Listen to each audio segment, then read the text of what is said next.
Professor Anele Mngadi owayeshadele kwaHammond, the doctor herself.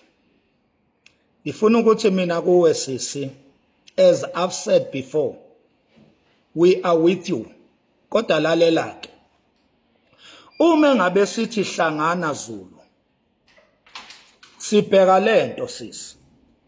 Into yokuqala sibheka ubuhlakani bakho. Sibheka isibindi onaso.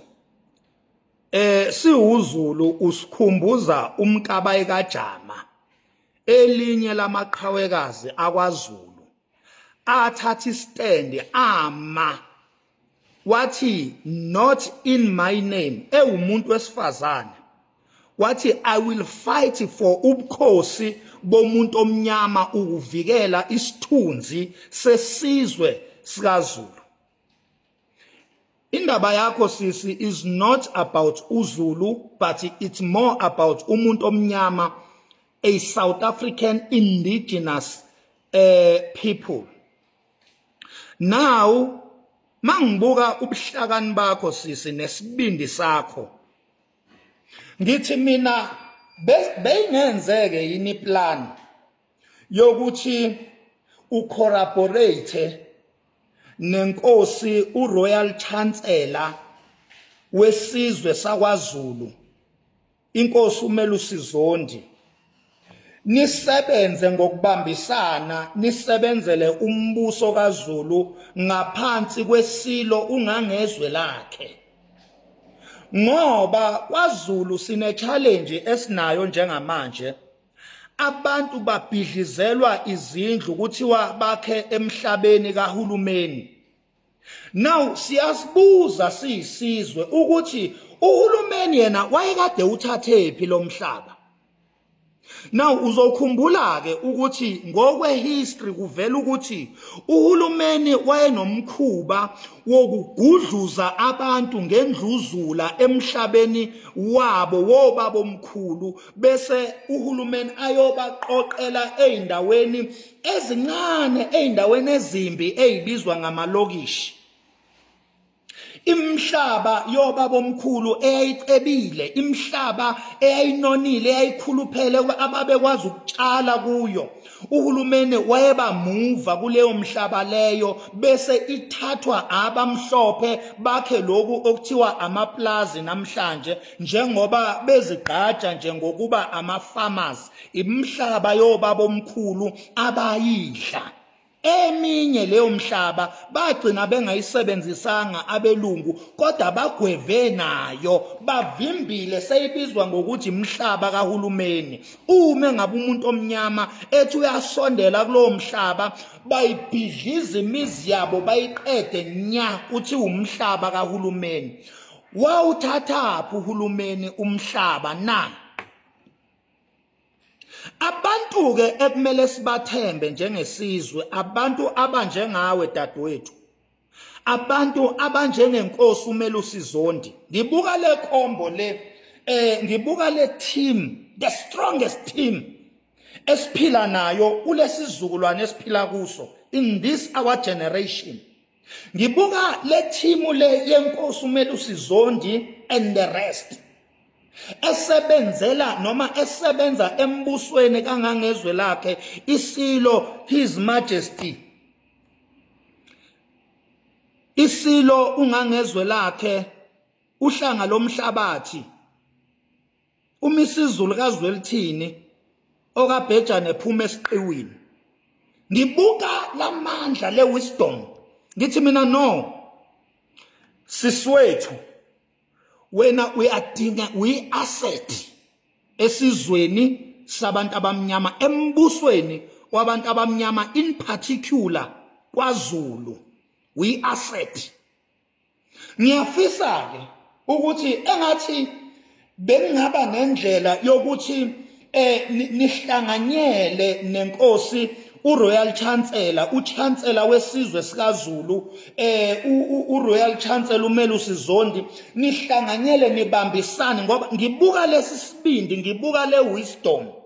Njoba ngisho nje ukuthi siyisizwe sikaZulu, usikhumbuza uMkabayi kaJama, owesifazane owama, usikhumbuza oQueen Nandi, abesifazane abake bama kwaZulu balwela isithunzi sesizwe. Awusuka madoda. Mamngadi. Yalela ke mamngadi. Singomakhanya, we will like it ukuthi nikwazi ukuhlangana nenkosi noma ingayiphi indlela enizohlangana ngayo. Indaba yakho sisi ihambe iye esilweni. Uyabona, indaba yakho ihambe iye kungangezwe lakhe isilo, His Majesty the King Misizulu kaZwelithini, nihlanganyele embusweni kaZulu nilwele isithunzi sombuso. Njoba sengishilo nje enye yama challenges esinayo la emhlabeni kaPhunga noMageba, uhulumeni udlibhiza imizi yabantu isinom kanjani, uthi umhlaba owakhe. Singomakhanya asazi ukuthi uhulumeni wawuthathaphi umhlaba. Njobe bhidliza imizi yabantu nje, wawuthathaphi uhulumeni umhlaba. Now another biggest challenge esinayo, lo hulumeni obhidlizela ama-South Africans umhlaba, I mean njalo imizi, athi umhlaba wakhe. Sithola ukuthi lo hulumeni ungenisa ama-illegal foreigners kuwo lo mhlaba awubhidlizela, kuwo lo mhlaba abhidliza kuwo izindlu zama-South African, ufaka ama-illegal foreigners laphaya eLokhuzeni, e-Eastern Cape. Kade sibuka kubekwa inkosi under the tribe of Igbos yaseNigeria, kuthiwa izoba inkosi la eSouth Africa ngenxa yalo hulumeni omelene nesithunzi somuntu omnyama. Ngithi ke mina ke sisanele Mngadi, wena kanye namakhosi anje ngoRoyal Chancellor Melusi Zondi, enisemandleni futhi enisemagunyeni ukuthi maningahlangana, awusuka madoda, labuya ithemba lesizwe, sabuya isithunzi sikaZulu, labuya ithemba. Sicela ukuthi lo Natal asifusekele nje, asuke uNatal, ngoba khona into efunekayo manje kwaZulu. uZulu sicela azimele geqe, hayi into esifunayo, ngoba asufuni uhulumeni kwaZulu. Uhulumeni umelene noZulu, uhulumeni umelene nabantu abamnyama.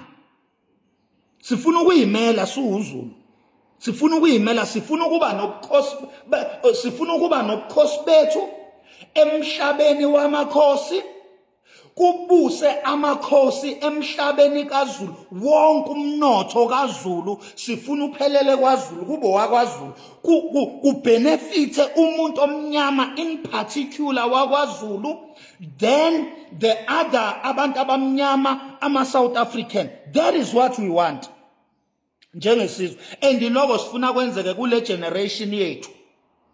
Lokho sifuna kwenzeke before our generation pass on. Sishammond, samkhulu umsebenzi wokuhlalela entombazana. Saze sajabula singomakhanya, lazi labuya ithemba likaZulu, lazi labuya ithemba labantu abamnyama eSouth Africa ngenxa yakho sisi, ngenxa yakho. You are needed, you are an asset. We need you as much as you need us. Thank you so much.